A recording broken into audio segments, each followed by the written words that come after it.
Hey guys, Spartan here for a very quick guide on a tip that I don't think everyone knows about getting better at Darkest Dungeon 2. Now, one of the things that it took me a very long time to actually get around to noticing and realizing, hey wait a minute, this is actually impacting my win rate significantly. That is roads, most specifically road fights. So, usually when you're playing Darkest Dungeon 2, or at least most players, you are focusing more on the locations themselves and not the routes to get there. The routes are a means to actually go places, but in reality the roads are probably more important than the locations themselves. So what do I mean by this? Obviously there are barricades in the road. There are 4 types and there's blank roads. Now, the 4 types are combat, there's rough patch, there's the one where you take armor damage, and then there's a loathing, a Oblivion Tear if you will. Now, the 3 obstructions, that being the rough patch, the armor breaking one, and the loathing tear, all bad. Obviously you don't want to hit these pretty much ever, there's no reason to. But the combat ones are actually really good, as in, you want to hit these as much as possible. Yes, getting into combat may seem counterintuitive because you can get, like, stress in the combat, or you may lose health. But in reality, it's a very big net positive. So what do I mean by that? First off, road battles are actually really easy usually. There's a good chance that they're just like 3 bandits, or 3 gaunts, or something really pathetic until at least Act 3 or something, in which case you're probably powerful enough to take down a ghoul or 2 very easily. The second thing is, they give loot. Not only do they give loot, well, it may only be like 2 to 4 relics and baubles, it does give you both of those, and it actually has a chance to give you mastery, which is the easiest way to get mastery in this game, aside from using hero shrines, which don't appear in the super late game, like after you've unlocked everything. So, you may think, oh, only 2 to 4 relics and baubles, that's really not much.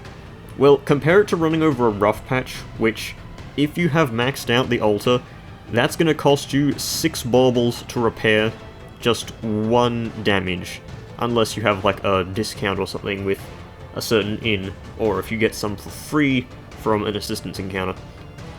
But that's essentially an 8 to 10 bauble swing every time you take a combat encounter over a rough patch, or the other one.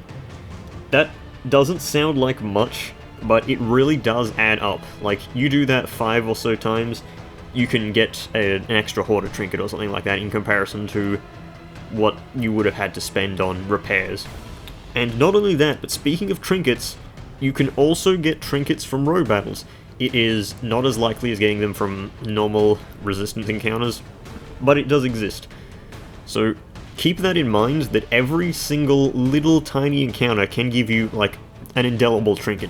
Something that can carry your run for the rest of the game. And that is how you win in Darkest Dungeon 2, by getting really powerful trinkets assembled to the end of the game. Like, the easiest way to kill the Act 3 boss is to go to the Feder with Alchemist Plague Doctor and grab Brilliant Brew plus Early Experiment. That absolutely demolishes that boss. Now, alongside road battles being very easy, it is actually the only road obstruction, of course, which allows you to gain affinity with your heroes. Like, sure, affinity is not incredibly likely to get, or to be obtained from simple battles like that, but if you have just maybe 1 or 2 characters that can move forwards and backwards with their abilities, and you decide to like focus the same enemy with more than 2 heroes, or just 2 heroes in general, that is an easy way to get like maybe 1 or 2 pips of affinity, which doesn't sound that impactful, really, but this is a road battle. Like, this is instead of losing resources or stacking up the loathing, which will impact you negatively in battles further on, and maybe even buff the boss if you get too much of it. Yeah, this is actually kind of really good. So, if you are having trouble in Darkest Dungeon 2, you should consider taking as many road fights as possible.